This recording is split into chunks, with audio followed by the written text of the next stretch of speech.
नमस्कार दोस्तों, पिछली क्लास में हमने चंद्रगुप्त मौर्य को कंप्लीट कर लिया था। अब हम उसके उत्तराधिकारी बिंदुसार की बात करते हैं। अब बिंदुसार के काफ़ी सारे नाम मिलते हैं, जैसे कि यूनानी लेखों में उसे अमित्रोकोटस या अमित्रघात कहा गया है। उसके बाद में उसके कई सारे नाम मिलते हैं, जैसे सिंहसेन इत्यादि उसके काफ़ी सारे नाम मिलते हैं। बिंदुसार के जो है राजनीतिक संबंध सीरिया के शासक एंटियोकस से थे। एंटियोकस ने एक अपना राजदूत भेजा जिसका नाम था डाइमेकस। वो बिंदुसार के दरबार में आया। ठीक है, उससे पहले हमने देखा था चंद्रगुप्त मौर्य के दरबार में भी एक यूनानी जो है व्यक्ति आता है जिसने इंडिका लिखी। ठीक है, उसके बाद में अब हम देखते हैं कि बिंदुसार के दरबार के अंदर भी एक यूनानी व्यक्ति आया जिसका नाम था डाइमेकस। किसने भेजा उसे? एंटियोकस ने। उसके बाद में एक व्यक्ति था मिस्र का शासक जिसका नाम था टोल्मी फिलाडेल्फ। अब टोल्मी फिलाडेल्फी डाइनोसियस नाम के एक व्यक्ति को बिंदुसार के दरबार के अंदर भेजता है। अब बिंदुसार जो था उसका प्रारंभिक जो शासनकाल था उसका प्रधानमंत्री कौटिल्य था, क्योंकि चंद्रगुप्त मौर्य की मृत्यु के बाद में जब चंद्रगुप्त मौर्य कर्नाटक चला गया यानी श्रवणबेलगोला में चला गया, तो उसके बाद में उसका मंत्री उसके पुत्र का मंत्री बना। अब जब कौटिल्य की मृत्यु हो गई तो उसकी लगभग 500 सदस्यों की राज्यसभा थी बिंदुसार की, और उसका जो प्रधान था खल्लाटक यानी खल्लाटक नाम का एक व्यक्ति उसका प्रधानमंत्री कहलाया। इसको हम जरा आगे देख लेते हैं थोड़ा सा। बिंदुसार का जो शासन है वो लगभग 297 ईसा पूर्व शुरू होता है और लगभग 273 ईसा पूर्व तक आकर के समाप्त हो जाता है। अब बिंदुसार की बात करें तो एंटियोकस जो था सीरिया का सम्राट, उससे वो 3 चीज़ों की मांग करता है। एक जो है मीठी मदिरा, दूसरी सूखी अंजीर और एक दार्शनिक की वो मांग करता है। पहली 2 चीज़ें यानी कि मीठी शराब और अंजीर वो भिजवा देता है, लेकिन दार्शनिक के विषय पर बड़ी विनम्रता से क्षमा मांग करके वो कहता है कि हमारे धर्म के खिलाफ है, इसलिए हम नहीं भेज सकते। ये तो हुई बिंदुसार की बात। अब लगभग 273 ईसा पूर्व बिंदुसार की मृत्यु हो जाती है और इसके बाद में सम्राट बनता है कौन? अशोक। सम्राट अशोक जो है शासक बनता है। सम्राट अशोक जो है लगभग 273 के अंदर उसके हाथ में संपूर्ण शक्ति आ जाती है, लेकिन प्रारंभ के 4 वर्षों में वो अपना औपचारिक राज्याभिषेक नहीं करवाता। हो सकता है कि वो किसी गृह युद्ध में फंसा हो या अपने उत्तराधिकार युद्ध में वो फंसा हो, उसको हम आगे देखेंगे। लेकिन वो अपना औपचारिक राज्याभिषेक लगभग 269 ईसा पूर्व करवाता है और 232 ईसा पूर्व तक वो शासन करता है। ठीक है, उसके बाद में उसका उत्तराधिकारी जो होता है उसका दशरथ नाम का एक व्यक्ति उसका उत्तराधिकारी होता है। अब उसका जन्म जो था वो लगभग 304 ईसा पूर्व अशोक का जन्म माना जाता है। नेक्स्ट देखते हैं उसकी जो उपलब्धियां हैं उनको देखते हैं। उसका प्रारंभिक जीवन देखते हैं पहले। कहा जाता है कि अशोक के लगभग 101 भाई थे, यानी लंका की एक परंपरा है। इस लंका परंपरा के अनुसार उसके कितने भाई थे? लगभग 101 भाई थे। अब बिंदुसार और उसकी रानी जिसका नाम था धर्मा, इस धर्मा का एक अन्य नाम मिलता है सुभद्रांगी।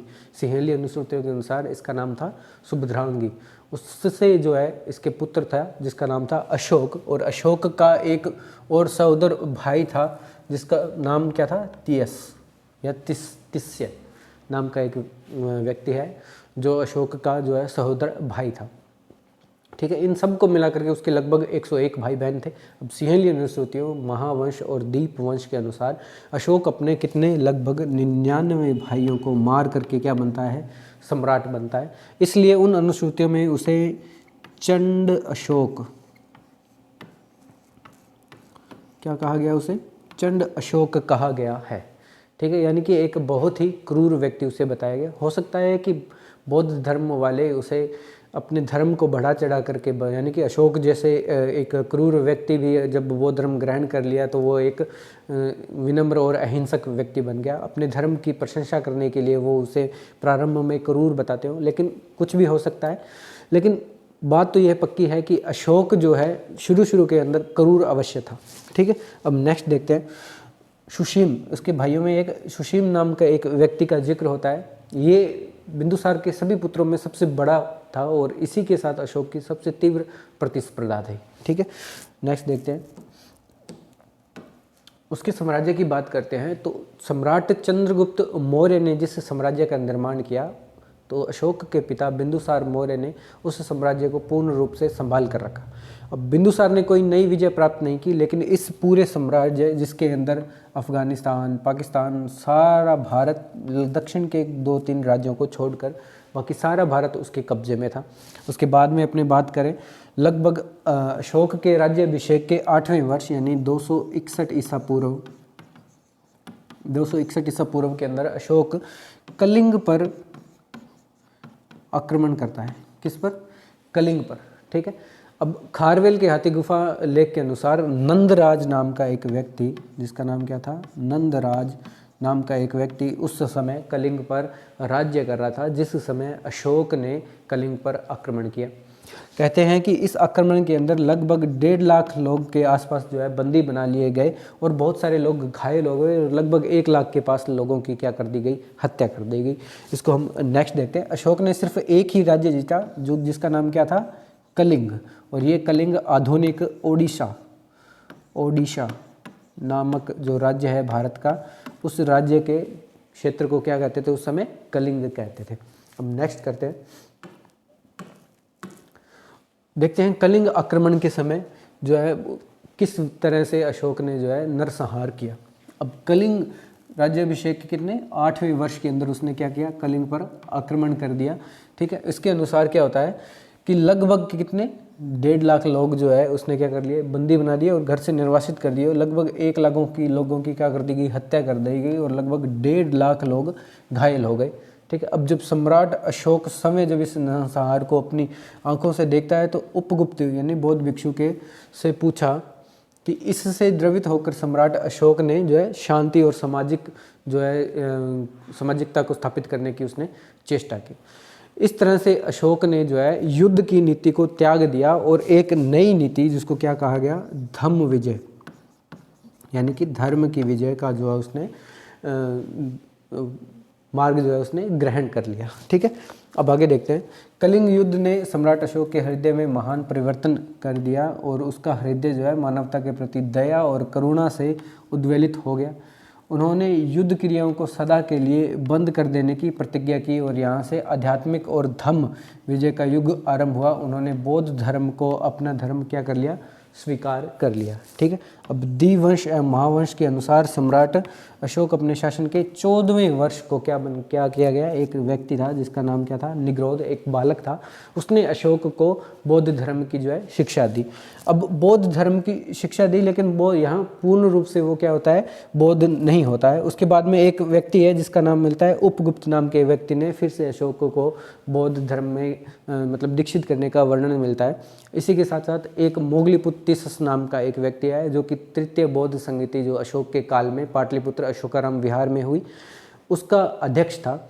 उसके प्रभाव में आकर अशोक पूर्ण रूप से बौद्ध हो जाता है। यानी कि यहाँ 3 नाम मिलते हैं जिन्होंने बुद्ध के जो धर्म था उसके अंदर अशोक को दीक्षित किया। नंबर 1 निग्रोध नाम का एक बालक, उसके बाद में उपगुप्त और एक अंतिम व्यक्ति जो उसको बोला मोगलीपुत्तिसस। ठीक है। इन तीनों के प्रभाव में आकर के अशोक जो है पूर्ण रूप से बौद्ध हो जाता है। नेक्स्ट देखते हैं। अशोक ने धर्म प्रचार यानी कि अपने को क्या किया? उसने जब बौद्ध धर्म ग्रहण कर लिया तो उसने पूर्ण रूप से धम्म विजय को, मैंने अभी आपको बताया कौन सी विजय? धम्म विजय को वो क्या कर लेता है? धारण कर लेता है कि मैं अब धर्म का प्रचार प्रसार करूंगा और युद्ध को उसने आजीवन के लिए उसने त्याग दिया। अब धम्म विजय के लिए उसने निम्नलिखित साधन अपनाए। कौन कौन से साधन उसने अपनाए? पहले धर्म यात्राओं का प्रारंभ। ठीक है। उसने क्या किया? धर्म यात्राएं प्रारंभ की। देखो पीछे देखते हैं अपने पहले धर्म यात्राएं उसने क्या की? प्रारंभ की। इसके अंदर क्या किया? वो अपने बोध गया कि उसने यात्रा की। लगभग जब उसके शासन के अंदर कौन से अंदर 20वें शासन के अंदर उसने 20वें वर्ष के अंदर उसने क्या की? लुम्बिनी वन की उसने यात्रा की। उससे पहले उसने क्या किया? उसने बोध गया कि क्या की? उसने यात्रा की। कौन से वर्ष के अंदर? 10वें वर्ष के अंदर। ठीक है। इस तरह से उसने क्या किया? धर्म यात्राएं जो है उसने प्रारंभ कर दी। यानी कि 10वें वर्ष के अंदर तो वो कहाँ गया? गया, बोध गया। उसके बाद में लगभग 20वें वर्ष यानी कि जब वो शासन करते हुए उसे 20 वर्ष हो गए, तो 20वें वर्ष जब चल रहा था उस समय वो कहाँ गया? लुम्बिनी वन। अब बोध गया वो स्थान है जहाँ भगवान बुद्ध को ज्ञान की प्राप्ति हुई। उसके बाद में लुम्बिनी वन वो स्थान है जहाँ भगवान बुद्ध का जन्म हुआ। जब वो लुम्बिनी वन गया तो इसे पूर्ण रूप से टैक्स फ्री कर दिया गया। किसे? लुम्बिनी वन को पूर्ण रूप से टैक्स फ्री कर दिया गया और बाकी की जो जगह है उस पर 1/8 भाग, उपज का कितना, 1/8 भाग जो है टैक्स के रूप में वसूल किया गया। इस तरह से उसने लुम्बिनी वन को क्या की कर गई, कुछ टैक्स की उसने रियायतें दी। उसके बाद में उसने क्या किया, राजकीय पदाधिकारियों की उसने नियुक्ति की, जैसे राजू का है, धर्म महामात्र है, इस तरह से उसने राजकीय कुछ पदाधिकारियों की नियुक्ति की और उनका कार्य क्या था, धर्म का प्रचार प्रसार करना। उसके बाद में धर्म महामात्रों की उसने नियुक्ति की और इन धर्म महामात्रों का क्या था कि लगभग हर एक 5 साल के बाद में ये लोग जाते थे और अगर किसी धार्मिक संप्रदाय के बीच में मन मुटाव या भेदभाव है तो उनके बीच में उस भेदभाव को ख़त्म करके शांति स्थापित करना इन धर्म महामात्रों का कार्य था। उसके बाद में दिव्य रूपों का प्रदर्शन और धर्म श्रवण और धर्मोपदेशों की उसने व्यवस्था कर दी। लोक चरित्र के कार्य उसने शुरू कर दिए और धर्म लिपियों का उसने क्या कर दिया, खुदवाना, यानी कि उसने अपने अभिलेख खुदवाए और वो अभिलेख राजकीय आदेशों के रूप में, शिलालेखों के रूप में हमें आज भी संपूर्ण भारत के अंदर जगह जगह बिखरे हुए मिलते हैं। उसके बाद में विदेशों में धर्म प्रचार उसने करवाया। उसने जैसे सीरिया हो गया, मिस्र हो गया, इस तरह से अपने पड़ोसी जितने भी राज्य हैं, श्रीलंका में जैसे उसने लंका के अंदर अपने पुत्र महेंद्र और पुत्री संघमित्रा इन दोनों को कहाँ भेजता है, लंका भेजता है अपने धर्म के प्रचार के लिए, वो इनको भेजता है। इस तरह से उसने जो है धर्म के प्रचार को लगातार बढ़ावा दिया। ठीक है, अब देखते हैं अशोक के अभिलेख कहाँ कहाँ मिलते हैं, उनको देख लेते हैं। पहले इनको थोड़ा सा देख लेते हैं। ये जो त्रिभुज के आकार के अंदर जितने भी निशान आपको दिख रहे हैं ये सब के सब महाशिलालेख यानी कि उसके बड़े शिलालेख है, जैसे कांधार हो गया, उसके बाद में मानसेरा, शहबाजगढ़ी। ठीक है, ये अभिलेख देखो, अशोक के अभिलेख है 3 लिपियों में मिलते हैं। पहले हैं ब्राह्मी लिपि। ठीक है, पहली किस में मिलती है, ब्राह्मी लिपि, और कौन सी भाषा में, प्राकृत भाषा में। कौन सी भाषा में, प्राकृत भाषा में। ठीक है, 3 लिपियों में मिलते हैं, जिसमें से पहला है ब्राह्मी लिपि, नंबर 2 है खरोष्ठी, कौन सी, खरोष्ठी लिपि, 2 नंबर खरोष्ठी लिपि में मिलते हैं। नंबर 3 है यूनानी ग्रीक, इसको ग्रीक लिख लो चाहे, यूनानी ग्रीक या आरमाइक लिपि, आरामाइक लिपि। ठीक है, इन लिपियों में अशोक के अभिलेख मिलते हैं, जिसमें से मानसेरा और शहबाजगढ़ी ये जो 2 अभिलेख है ये 2 द्विभाषात्मक लिपि के अंदर इसके अंदर मिलते हैं। देखो, ब्राह्मी लिपि है ये लगभग देवनागरी लिपि के समान थी। उसके बाद में खरोष्ठी लिपि है।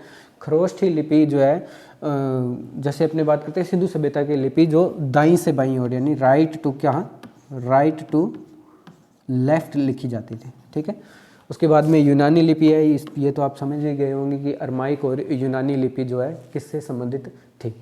ठीक है, इस तरह से अभिलेख जो है उसने लिखाए और इन अभिलेखों को उसने दारा यानी डेरियस जो व्यक्ति था, जो ईरानी जो व्यक्ति था जिसने भारत के ऊपर हमला किया, तो उस दारा के अभिलेखों से प्रेरित होकर अशोक ने अपने अभिलेख लिखवाना शुरू किया। ठीक है, उसके बाद में देखते हैं लघु शिलालेख यानी कि जो छोटे शिलालेख थे वो इन चौरस आकार में यहाँ दिखाए गए हैं। जैसे कि लघु शिलालेख, जैसे इसकी बात करते हैं मास की, उसके बाद में उदय गोलम, उसके बाद में नीचे बात करते हैं नितलूर। ठीक है, जैसे ये कि मास की, उदय गोलम और नितलूर, ये 3 अभिलेख है जिसके अंदर अशोक का नाम अशोक मिलता है। क्या मिलता है, अशोक का नाम अशोक मिलता है। ठीक है, बाकी के जितने भी अभिलेख हैं इन सभी अभिलेखों में उसकी उपाधियाँ प्रियदर्शी, इस तरह से उसकी उपाधियाँ मिलती है, लेकिन अशोक नाम सिर्फ इन 3 जो है छोटे लेखों में मिलते हैं, जिसका नाम क्या था, मास की, उसके बाद में नितलूर और उसके बाद में हमने देखा उदम गोलम। ठीक है, ये कुछ छोटे अभिलेख थे जिसके अंदर अशोक के नाम अशोक मिलता है। उसके बाद में बहुत से अभिलेख हैं जो कि पूरे भारत के अंदर आप यहाँ देख सकते हैं, पूरे भारत के अंदर यहाँ पर उसके अभिलेख बिखरे पड़े हैं। अब अशोक के इन अभिलेखों के अंदर क्या चीज़ें लिखी गई, उसके लगभग 14 जो है वृहद शिलालेख जो है उसके अंदर कौन कौन सी राजाज्ञाएँ जो है लिखी गई थी उनको हम नेक्स्ट क्लास में देखेंगे। तो इस तरह से आप अपना सहयोग हमारे साथ बनाए रखें। Thank you very much.